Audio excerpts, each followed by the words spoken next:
you're doing well today. We have a special guest on my video today, Dr. David Chalkers, my wonderful husband. What an honor to be on your YouTube channel. Yep. So today we're going to talk about our marriage and how we met and things we've learned, and we're celebrating our 6th anniversary March 7th. So we're going to talk about our journey, and I hope you enjoy it.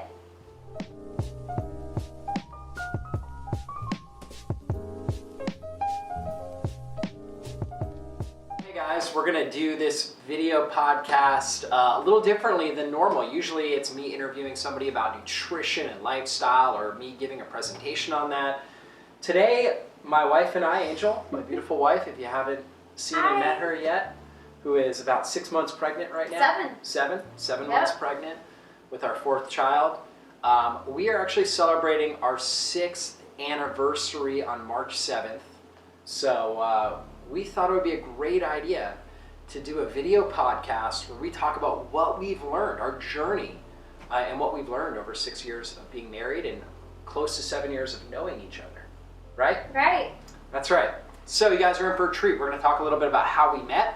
We're going to talk about differences in our personality and challenges that we've had, right? So like, areas that we disagree on and how we've learned how to adapt and grow and love each other through our differences, right? That's right. Let's start by talking about how we met. We met, actually, believe it or not. It's not like the most romantic story everybody wants, but we actually met online on Christian Mingle, right? Yeah. And why don't you share your end of it? I'll share mine. I had taken a year off of dating prior to getting on the website. I had hit a point in my life where I had hit a brokenness, and I just wanted to refigure out who God made me apart from anybody else and just really dive into who God says I am. So I took that time out, and then when I was ready to kind of dabble with the idea of dating and that whole scene, I thought it'd be fun to just give dating a try again, to experiment and see. And I kind of wanted attention from a guy again. It's kind of hard when you don't date, you don't get any attention, right? So we were in our early 30s. Yeah, and I did want to find my husband, and I did want to settle down, but at the same time, I was kind of at a point in my life where I'd surrendered that desire, and I was just going to see what doors God opened up. Yep. Yeah, we were in our early 30s, and so for my 20s, I was going through school. I was in college for 9 years, getting all my degrees and everything, and then I graduated when I was just about 27. And then I started my clinic, and it was in late 2008, early 2009. I couldn't get a business loan. I opened it on credit cards. I lived in my clinic. That's a whole nother story for another time. But I really spent my 20s just working around the clock between school. I worked all the way through school, 2 jobs all the way through school, and then starting my clinic, starting my business. And so by the time I hit 30, I was kind of like, I had hit a certain level of success, had a little bit more financial freedom at that point, and I was like, okay, I probably should look at like, what's next, kind of idea. Yeah, I would really like to get a partner. I was, I had kind of drowned out the loneliness by being super busy. And so I was like, okay, now, I would really like to find a partner. And, I'm shy, I'm introverted. A lot of people don't know that about me. And, I really didn't know where was I going to meet somebody. I'm not the kind of person that just approaches a woman, that I don't know in a gym or something like that. And so I went online and did online dating for a period of time. And, I had a 3-date rule where and this to me was a way of honoring women was, if I didn't feel like this was somebody that was either really interested in me or I wasn't really interested in them, or that just wasn't the right chemistry, or somebody that I couldn't see myself being married to, then I wasn't going to pursue it past 3 dates. And I think it's a really good idea for men in general, right? Because women tend to, really men can as well, but women can certainly lose their heart, right? Give their heart over to a man that's, just interested in a good time and not really in a future. Yeah. And so I met Angel, and I had gotten frustrated with the online dating because I had gone on dates with probably like 12, 15 different women, and nobody was the right one. And so I got on a different channel. It was Christian Mingle. I was on a different one before that, and that's when I found Angel. Yeah. And then I had to persuade her to go out on a date with me. Yeah. He didn't have to persuade me. So I was on Christian Mingle. I think it was a 3-month period that I had paid for, and I was toward the end of that 3 months, and I met some cool guys, but it wasn't the right fit for me. I like it better than some of the other dating websites, by the way, because a lot of them are very secular. It's hard to find quality people, although you can, it's harder. And there's another Christian one out there that is big that they select people for you. Christian Mingle I liked because you get to use your own discernment and read people's profiles and decide for yourself what feels right based on what you know. So yeah, David reached out to me, and I thought we hit it off nice. Yeah. He used a phrase that turned me off. He said he went to a spirit-filled church, and at that time in my life, I was turned off by that. I'm not anymore. Now I love it, but at that time in my life, that kind of scared me. I didn't know what that meant. And yeah, you mentioned your mom had a farm. I thought that was kind of cool. Yeah, and he came from a big family, and yeah, I loved his profile. I loved what he had written. The funny thing though is, I assumed you were a medical doctor. Mm-hmm. That's right. Yeah, I didn't know what type of doctor you were at first. And when I found out what type of doctor, I was disappointed. I wasn't one of those real doctors, right? Because that's where I was in my thinking at that time. Yeah. Mm-hmm. Yeah, you were very medical, pro-medical. Yes. And you had a bad experience with a chiropractor. Yes. So you didn't think highly of chiropractors. Mm-hmm. And I wasn't educated. Yeah, you weren't educated. And so, with Angel, I thought, obviously she was drop dead gorgeous, beautiful. And you know what I also noticed, and this, I didn't really realize this until I started going on dates, especially with online dating, was that a woman's voice is very important to me. And some people have voices that just the tone of it, I don't know, it just like almost creates more stress, right? It's like a stress response. And she had just such a pleasant voice because we talked on the phone. And so she had such a pleasant voice. I loved her laughter and her giggles and things like that. And so I was like, wow, this is really, really, really interesting, attractive woman.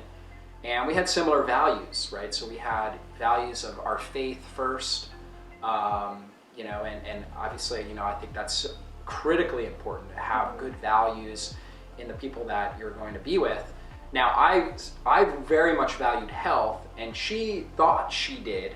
Right? I did value health. You valued health, yeah. Yes. And obviously you still do, and that's why you were able to make this sort of just not aware. Change. You just weren't aware. Yeah, I just had a lot to learn. Right, exactly. Yeah. And so anyways, we went on our first date, was July 4th, 2014. So after lots of messaging and phone. Not a lot, actually, just like a few weeks, right? Was it? I think it was a few weeks. I think it was. I finally persuaded her to go on a date with me. Now, it was July 4th, so you didn't want to do anything in the evening with me. You wanted to do lunch. Yes. Because fireworks and romance, I didn't know what to expect, and I didn't want him to make a move on me, and so I just said he agreed to do lunch with me on July 4th. Yeah. So we did lunch, and it was strictly as friends, right? Although I let him buy it for me. But it was it was as friends, and so anyways, I met you at a restaurant, and this is a restaurant that is in downtown Atlanta, and it's fairly well known, and it's got very healthy food, right? More organic, grass-fed, animal products, wild-caught fish, things like that.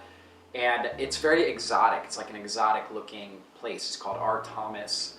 And anyways, this is your first time there. Yes. And it's your first time and you're not used to this, it takes you back a little bit, right? It's a little surprising of a place. And I was telling you about, I was saying things like, yeah, I'm going to get this. This has grass-fed beef. She didn't understand that term.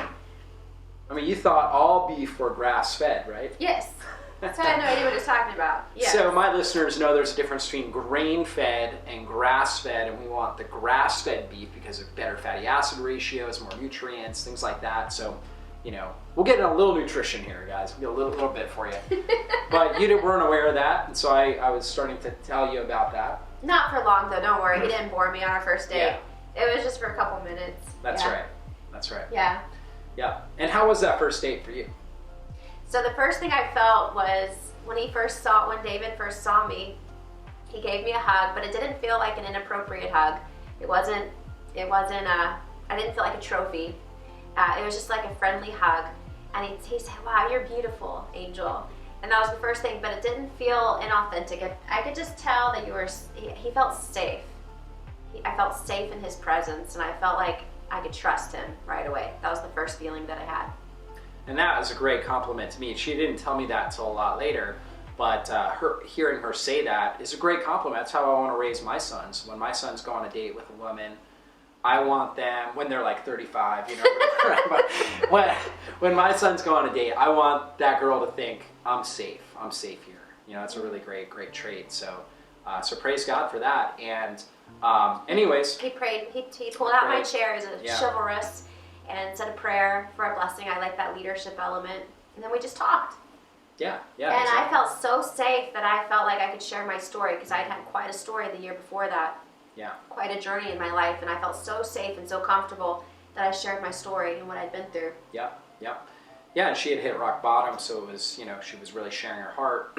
And then afterwards, we went out and we took a walk.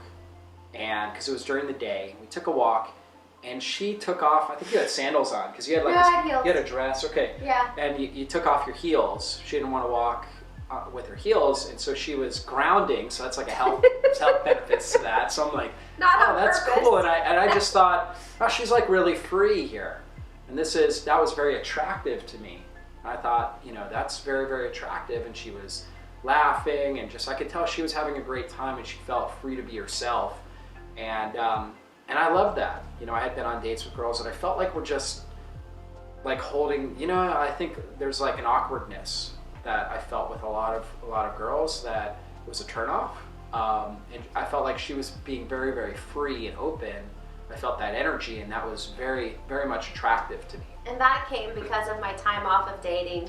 Yeah. I'm a big advocate for people taking time off of dating. Mm-hmm. Obviously, everyone's story is different, but when you have that time to just really center in on who God made you to be, and just really zoom in on the love that God has for you, it can be such a confidence booster and such a freeing, so freeing. Yeah, absolutely. And so, anyways, we got to the third date, and and I was praying, and the words that God gave me, and God's only given me words. It's not like I hear God's words, every day. Maybe once a year that I hear, words from God, and the words He gave me were, "She's my best." And so I knew that this is the right person for me to pursue.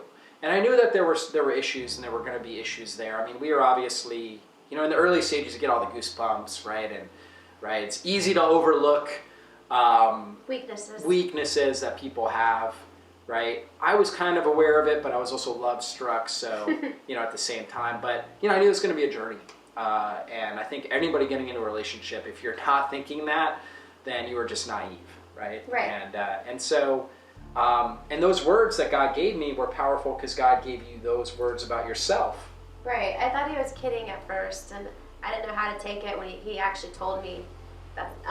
No, you told me after I told you my story. Yeah. That's right. And I thought you were kidding at first or making fun of me. Mm-hmm. I didn't know what to think of it.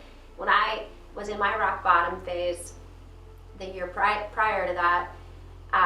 Right when I had just from the worldly perspective, I had nothing to offer. God gave me this word that you're my best.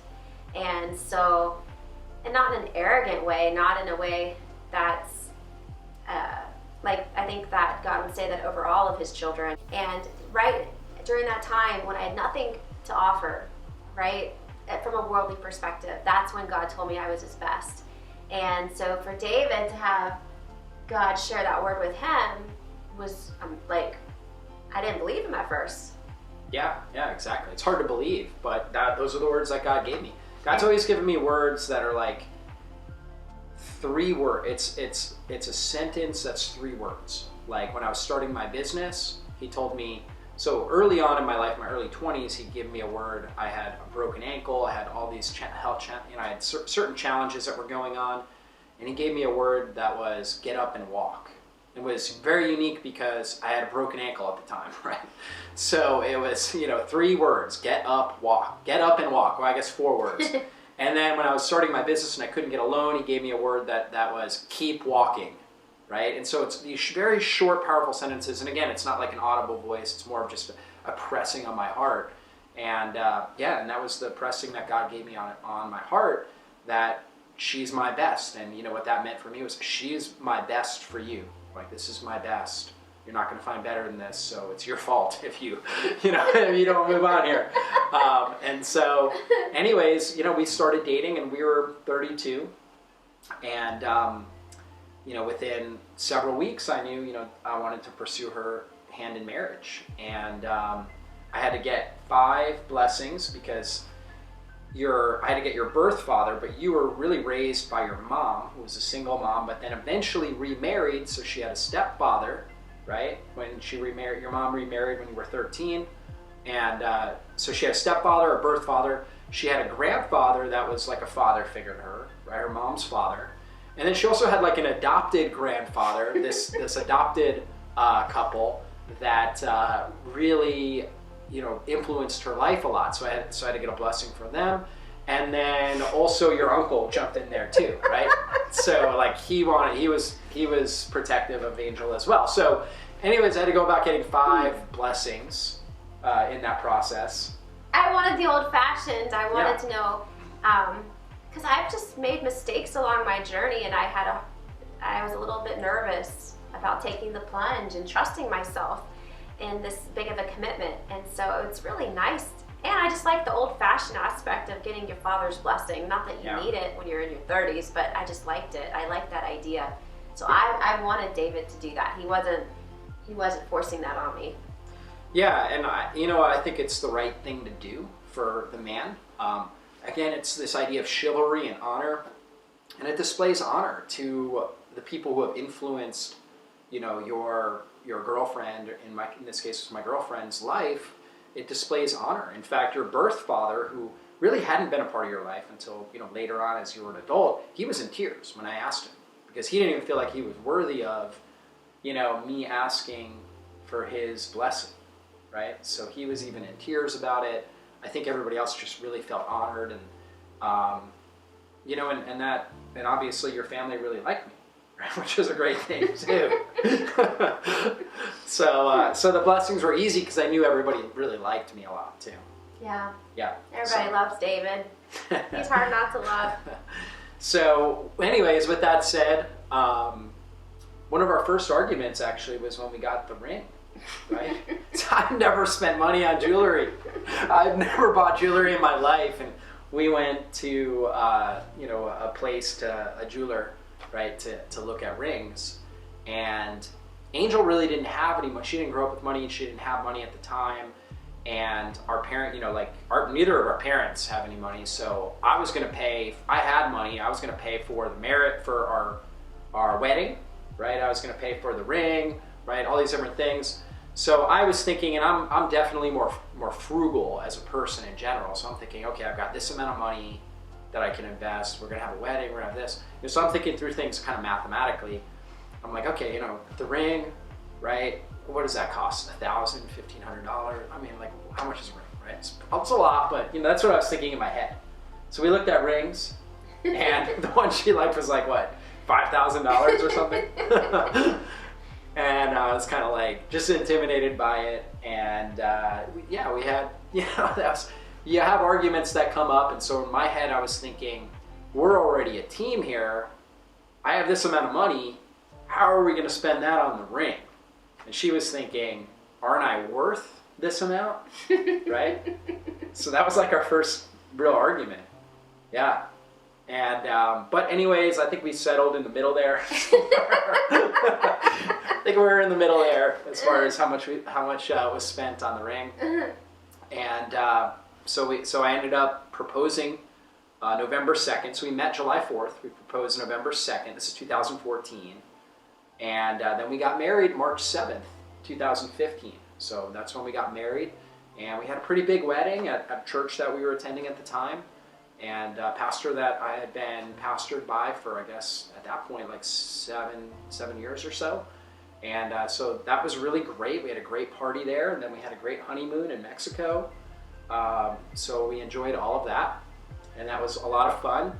And then we got back home, and real life set in. And so, you know, we had certain challenges because we have our personalities are just a lot different. And we were so independent because we were in our 30s. We're 33 at the time we got married, super independent. And so we were just used to our own thing. I was an entrepreneur. I was used to, you know, working very long hours. You know, I didn't need much recreational activity. I worked a lot. And I realized, hey, I need family time here too, but I just didn't realize how much time would be necessary to devote to that. And that was a real big shock for me. Yeah. Yeah. And when we were dating, I saw one side where he would stay up late, right? So I because I'm usually early to bed, early to rise. So when you were pursuing me in a dating relationship, I saw a different side of you. Right, I was just sleep deprived because I was staying up late and I was still getting up early. So then when we got home and we were married, and after our honeymoon, I was insecure because I was afraid, oh no, now he's going to stop pursuing me. Now I'm not worth it anymore. Now he's caught me. So I was insecure about that at first. Yeah. So that caused some conflict. Yeah, for sure. And yeah, so that was definitely a big issue. Work was looked at, like what I was doing for a living, even though it was providing for us as a family, it was almost looked at as like competing with her needs. And so there was clashing with that, and I was thinking, well, this is what I need to do, right? So, and it was part of my identity and this and that. And so anyways, you know, marriage has a way of really exposing your pride. And you know, when you're single, you don't necessarily realize your pride because nobody's calling you out on it. Yeah. And if somebody does, you usually just kind of block them out of your life or whatever it is. When you're married, you can't do that. You know. You can with friends. Special friendships can do that. Right. But it's harder to come by, and it's not as intimate. You're not like. Yeah. You've seen me at my worst, and I've seen you at your worst. Right. Yeah. Exactly. Yeah, that's right. And so, anyways, I mean, just some of the differences between us that were clashing. You know, I grew up, well, you know, a number of things. One is that I'm non-confrontational, and I'm an introvert and a internal processor. So that means that basically when stuff happens, before I really want to talk about it, like if something happens in my life, maybe a stressful thing or something, before I talk about it, I gotta process it. Sometimes that can take a few hours, sometimes it can take a few days, maybe even a few weeks before I really want to communicate about it. And it's very awkward, and actually it really is irritating for me when I start to communicate about something I haven't actually processed. It actually is more stressful for me. Whereas a verbal processor is the opposite, and you're a verbal processor. Yes. And so a verbal processor, you want to explain? When I have something stressing me out, the way that I work through it is by talking it out. And so as I talk and it comes out of me, I'm able to kind of come up with solutions. But as long as it's inside of me, I hate it. I hate it being internalized. Yeah. Yeah, exactly. So she will verbally process. She started, you know, early in our relationship, of course, she's verbally processing things she's frustrated about and stuff like that. And for me, again, you always think through the lens that you live your life in, right? So because I'm an internal processor, I'm thinking she's already taken time to process this, and if she's confronting me about something she's frustrated about, or if she's talking about something she's frustrated about, it is a big deal. Like for me, it's very rare that I'm ever talking about something I'm upset about, right? It's very, very rare. It's something that I've processed, you know, and I put it out there, and it's for like the limited amount of time, right? Because I'm just somebody that I don't want to speak that energy, and it's also part of being an internal processor and an introvert.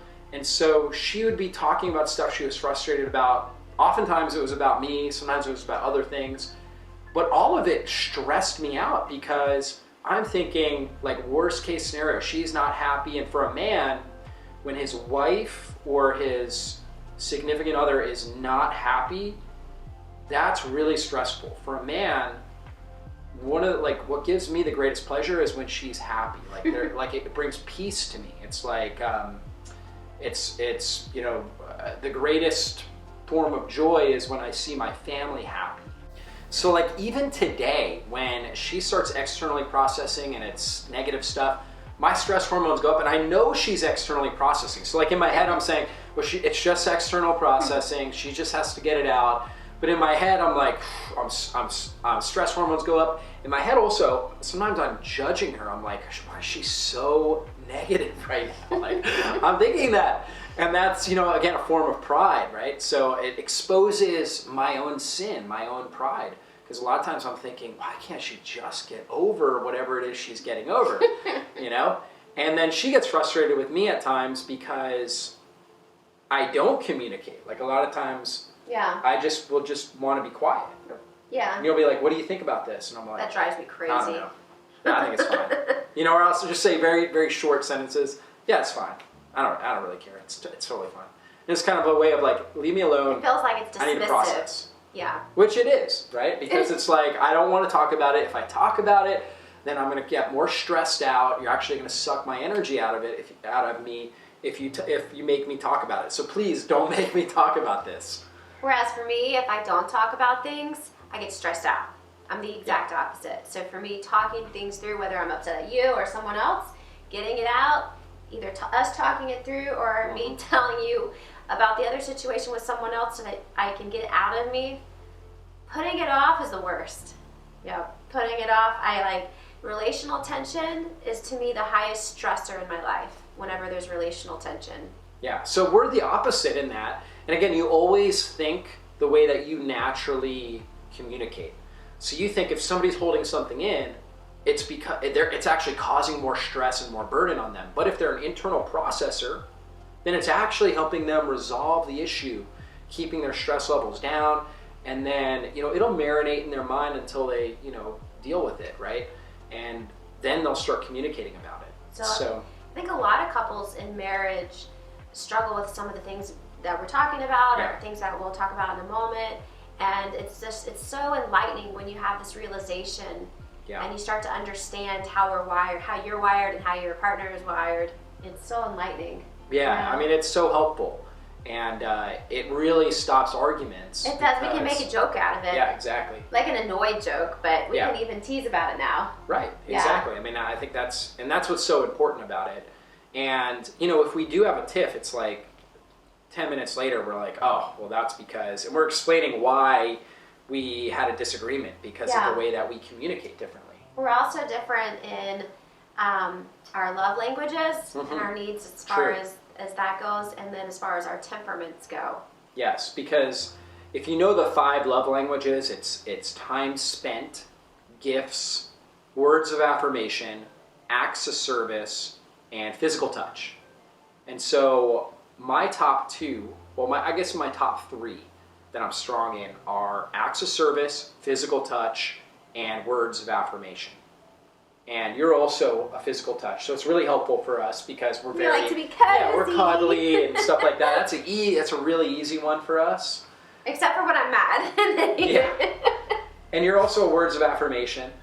Not as much as you. But you're not acts of service, and I'm not at all. Like my weakest areas are gifts and time spent. The time spent's my biggest. And that's your biggest. Yeah.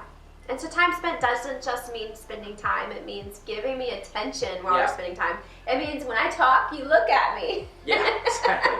I'll be looking at my phone or doing something. That doesn't count. Yeah. I'm multitasking, and then I'll be like, yeah, you're right. And I can repeat back to her everything she just said to me. She'll be like, what did I say? And I'll repeat it back word for word. She'll be like, oh, well, I don't feel heard. Right? Yeah. Still, she doesn't feel heard because she needs that attention. Yeah. And so I think that's also important. I think that's common in marriages as well. And when we were single, and really it still happens now, but it was a bother for you, especially early in our marriage, we would be eating dinner together, and then I would get up and I would start cleaning dishes. And I thought, well, I'm serving, I'm getting the dishes done. This is a task. I'm very task-oriented. He eats a lot faster than I do. Yeah, and I'm a task-oriented person, so I'm like, oh, that's a task that needs to be done. I need to do it. And that gives me gratification, getting tasks done. And so he thought he was loving me by doing that. And I was hurt by him doing that. Yeah, exactly. Yeah, I felt like, what? I'm not worthy of your time and your attention? You can't just sit here and talk to me? What the heck? Like, I felt unloved. And he thought he was loving me. And so we think that this can be common in marriages where we just misunderstand and we think other people think like we do when they don't necessarily. And so learning how you're wired is so helpful for relationships. Yeah, that's right. Because like serving, or like if I see a task that needs to be done, right, that maybe she hasn't done that I could do, I do it. And, this is a way that serving comes easy for me, whereas time spent, definitely harder.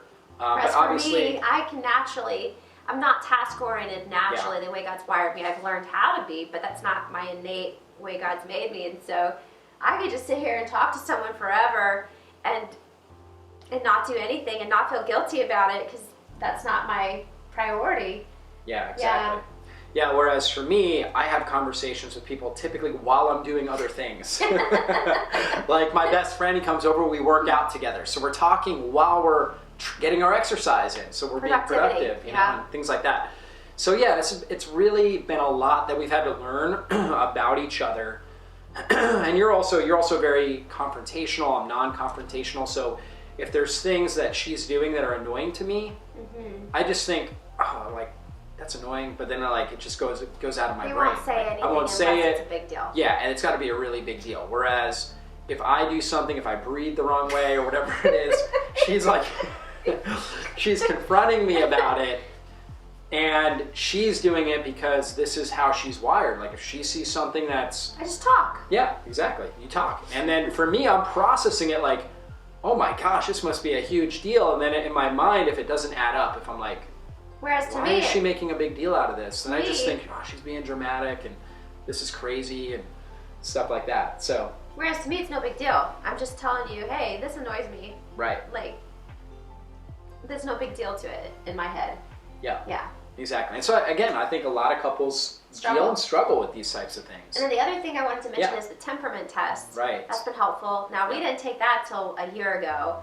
So, but I think we were already in the process of learning about what that meant, but taking the test for me really helps put things in a tangible way of understanding.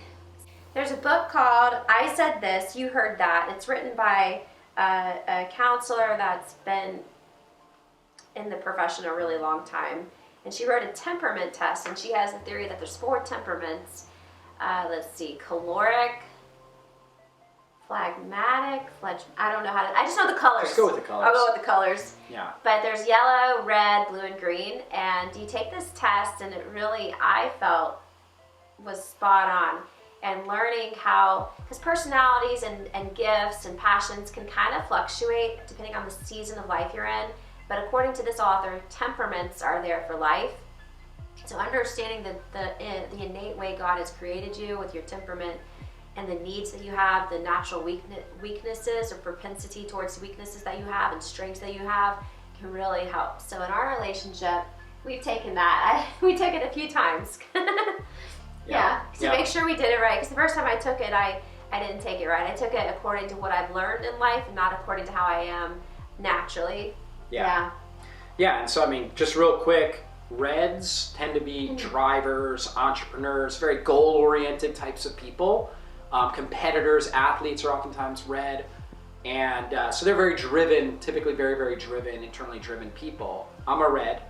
That's probably my dominant.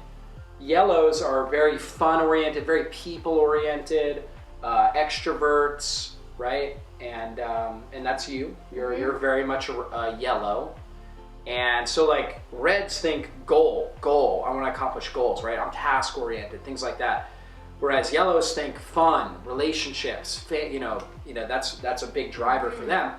And then greens, I'm also a green, that's my second. Greens are very peace-oriented. They need harmony and peace, and they tend to be more introverted. And so I'm a red-green, which is a good mix because I'm very driven, but also at the same time, reds can sometimes be, angry and, things like that, very frustrated easily. And the green helps kind of balance me in that area a bit. And then the other type is blue, right? And you can explain blues. Blues tend to be more introverted, more task-oriented, and very good at details, organization, tend to be perfectionistic, tend to be sensitive towards the needs of others, very empathetic. Mm-hmm. Yeah.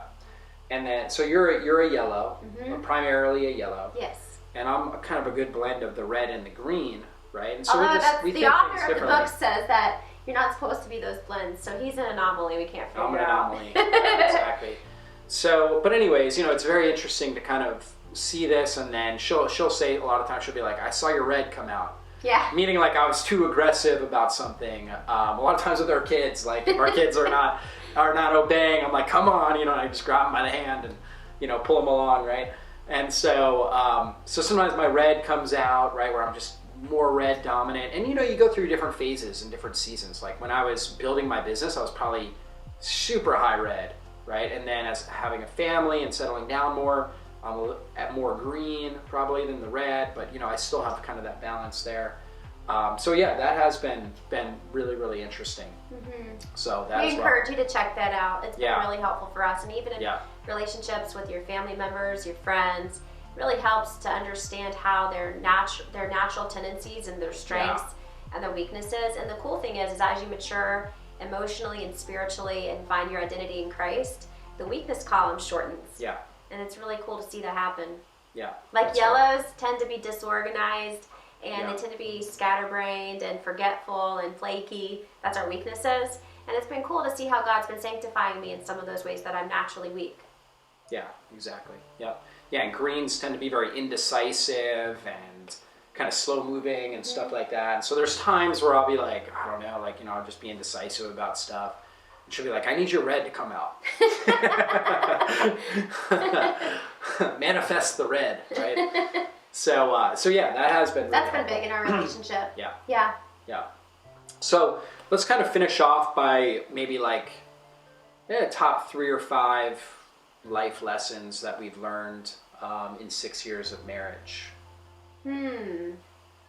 So I would say, the first one is always give her the benefit. Like for me, always give her the benefit of the doubt, right? I think that's a really important one in the sense that sometimes she'll be saying things and I'm like, she's just been so negative today, or she, my mind will start going there, like, why is she, but I always have to remind myself, give her the benefit of the doubt. She's processing. This is just something that she's working through, and, this is how I can serve her. So I can reframe it because I'm an acts of service. So rather than thinking this is such a drain on me, listening to her or whatever it is, it's more like this is how I can serve her because she's just explaining that she has a need right now, and this is the way I can show love and serve her, and she's going to process through it because she's a great person. She's got a great heart, and this negativity doesn't define her. So I think that's an important thing. Yeah. What would you say, the same? Yeah. Yeah. Yeah, because I've said things at times that you've been very sensitive about, right? Early on in our marriage, you were very sensitive. I think I would say the same thing as give your spouse the benefit of the doubt. Yeah. If they've earned it. Right. Yeah. Yeah. That's been exactly. huge. That's been really huge, actually. Yeah. Because there's times where my feelings and my emotions aren't congruent with what my head thinks is true. Like, he says he loves me, but yet I don't feel like he loves me. And so just kind of trying to put myself in his shoes. That's the second thing, is put yourself in their shoes. Try to think through their lens and their worldview and the way that they're wired. That's another one. Huge. That's a huge one, right? Yeah. You really get to know your spouse or your significant other. If you think they're just like you, if you think that they communicate just like you, then you probably haven't done enough research. It's possible that's the case, but it's probably very rare.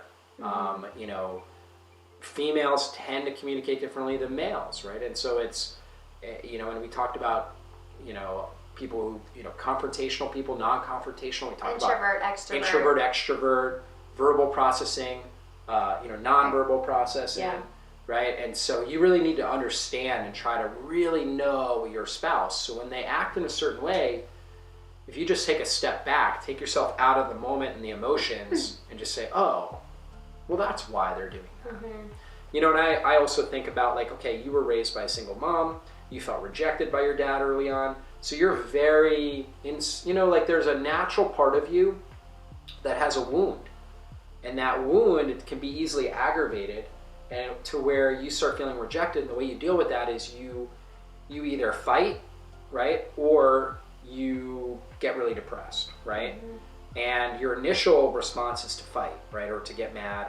And so when you're feeling rejected by something, maybe something I said or something that happened, you want to fight and you need to process it and you need to talk about it. And that's just, you know, the internal wound that you have. We all have wounds, right? Yeah. And so I think that's a big factor. Like for me, my parents, they went bankrupt when I was growing up. And I saw my mom had to give up her Jeep, right? Because they couldn't pay for it. We had to give up their dream house and all this kind of stuff. And I watched my mom crying about this.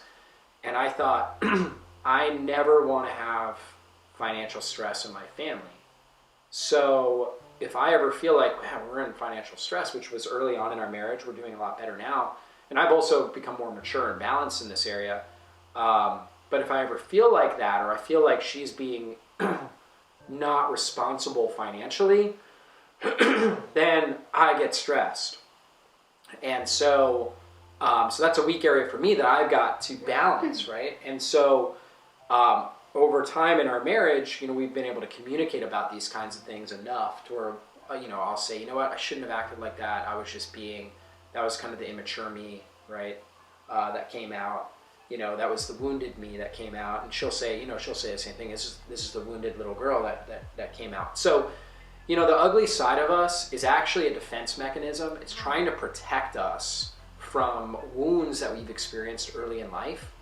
And we need to know that about ourselves, and we need to know it about our spouse, so that way when stuff happens and we act defensively and, you know, the ugly side of us comes out, we can retrace and go back, oh, I understand why I reacted like that. I felt like you were being irresponsible. You know, I just felt like you were not thinking about our long-term financial security, or, you know, you weren't valuing the time I needed to put into the work that I'm doing, or she'll say, you know, you weren't thinking about how I would respond, you know, because you were so busy or whatever it was, and I felt rejected. So we're able to go back to basically retrace and talk about where those wounds were. So know each other's wounds and what things aggravate those wounds. I think that's super, super important. Another good point is to know each other's needs.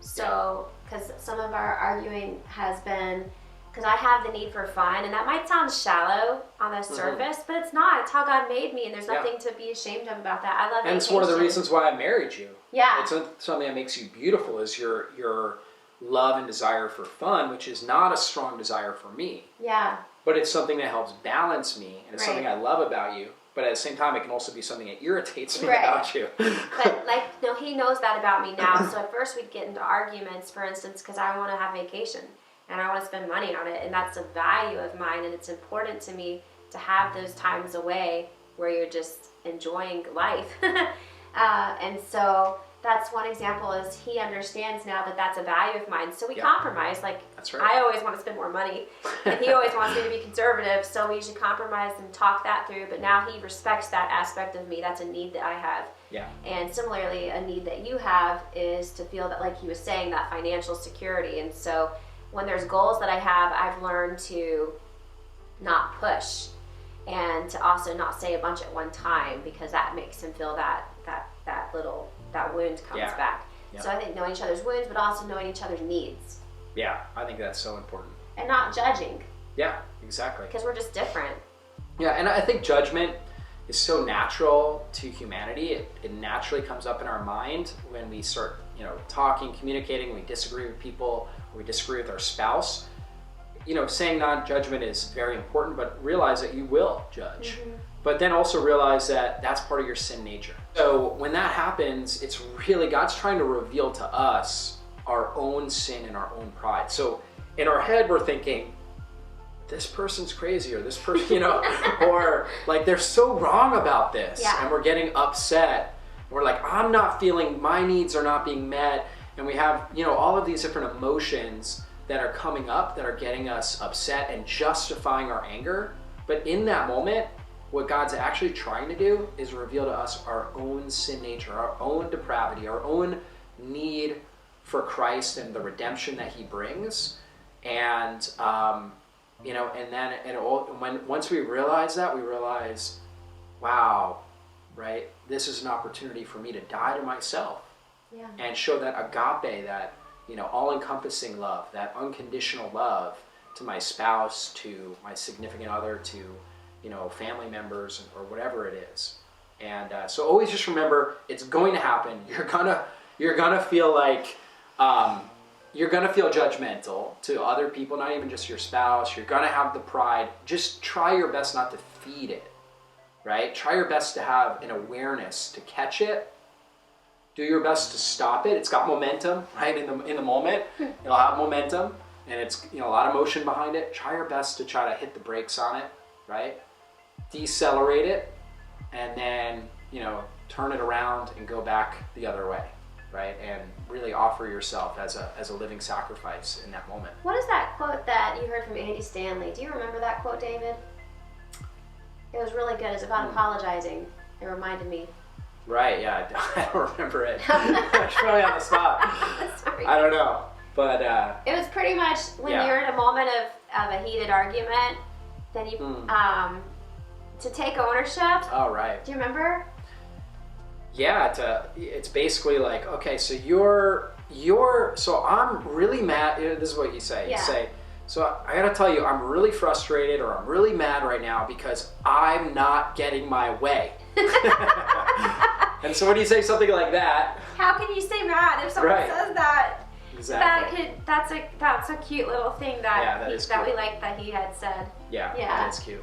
Yeah. It helps when you have one of you is quick to apologize in the relationship. I know David's always the one that's quick to, I guess that's the green in him, but he's always the one to, usually the one to apologize first, and usually that humbles me and then I apologize. But that's something I want to grow in is to be quick to forgive and to be quick to apologize. So that's something that is really helpful. As Christians, I think that's part of our journey, is to be known by our love, and part of loving is forgiving. Think about the mission of Jesus, and he said, Father, forgive them, for they know not what they are doing. So being a believer and a follower of Christ, a huge aspect of that is forgiving. Yeah, so true. And, I say all this stuff, and I'm definitely not perfect. I have a lot of issues, and it takes me a lot longer at times to come to forgiveness than others, and my pride definitely jumps out. But, just having the awareness of all of this, everything that we talked about, it's life-changing. Yeah, it really is. It took two people who were, really broken people who had, a lot of just junk that we brought into our marriage, and it's been able to create a wonderful, amazing marriage that we've grown in. Like, I'm more in love right now after 6 years, and I know her better, and I just think that this is really what a godly, Christ-centered marriage is like, is that we just grow together through all these things. And it really starts with the awareness of all the things that we talked about. Yeah. And if you have a crisis or a stressor in your life, maybe God can use that to bring you closer together. Yeah. I know with us, we got pregnant so fast.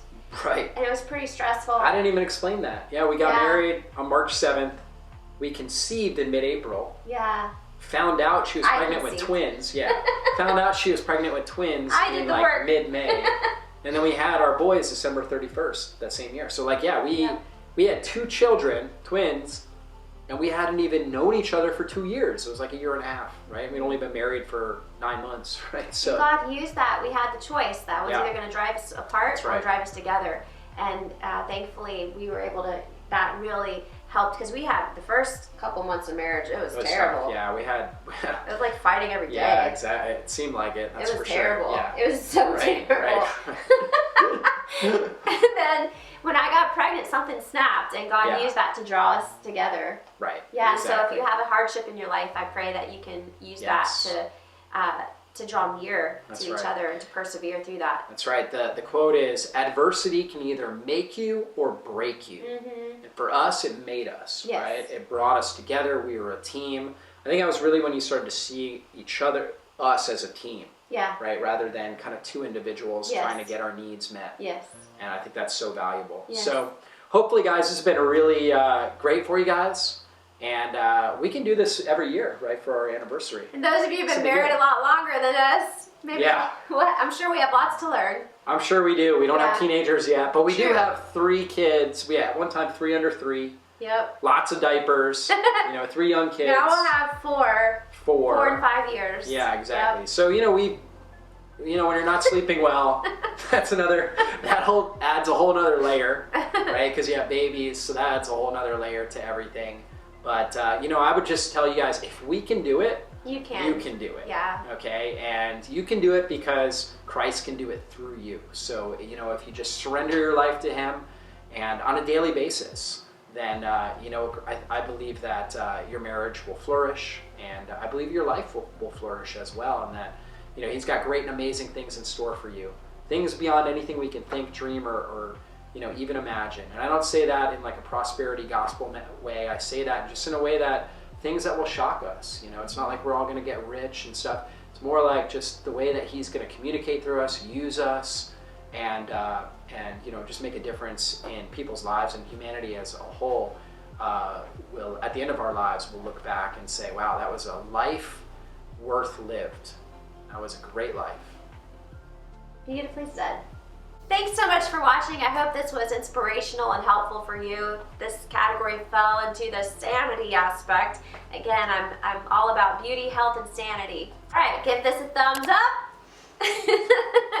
Make sure you subscribe and hit that little bell if you want to be notified when future videos come out. God bless. And only positive comments, nothing negative.